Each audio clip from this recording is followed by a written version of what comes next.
Chapter 12.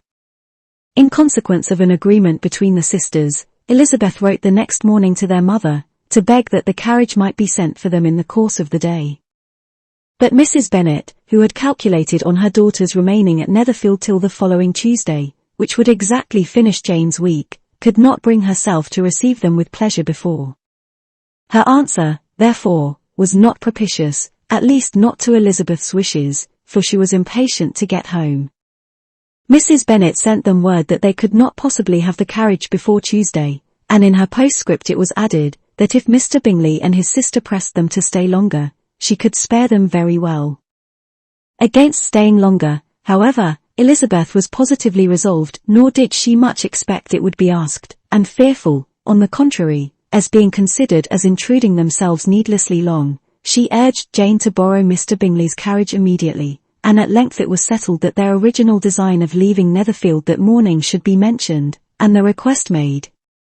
The communication excited many professions of concern, and enough was said of wishing them to stay at least till the following day to work on Jane, until the morrow their going was deferred.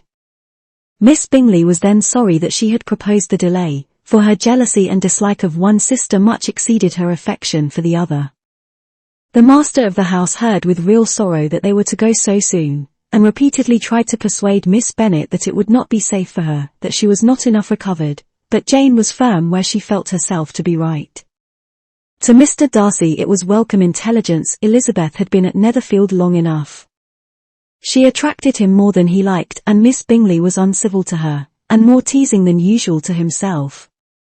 He wisely resolved to be particularly careful that no sign of admiration should now escape him, nothing that could elevate her with the hope of influencing his felicity, sensible that if such an idea had been suggested, his behaviour during the last day must have material weight in confirming or crushing it.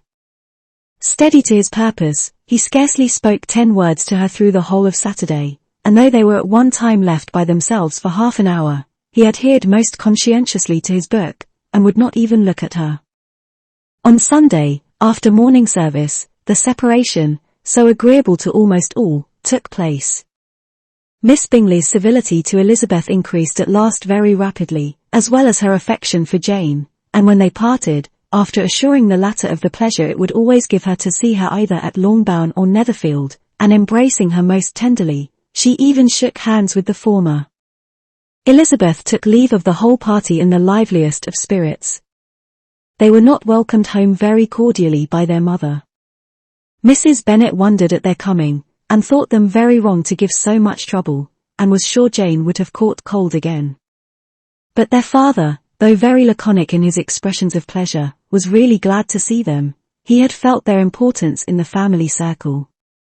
The evening conversation, when they were all assembled, had lost much of its animation, and almost all its sense by the absence of Jane and Elizabeth.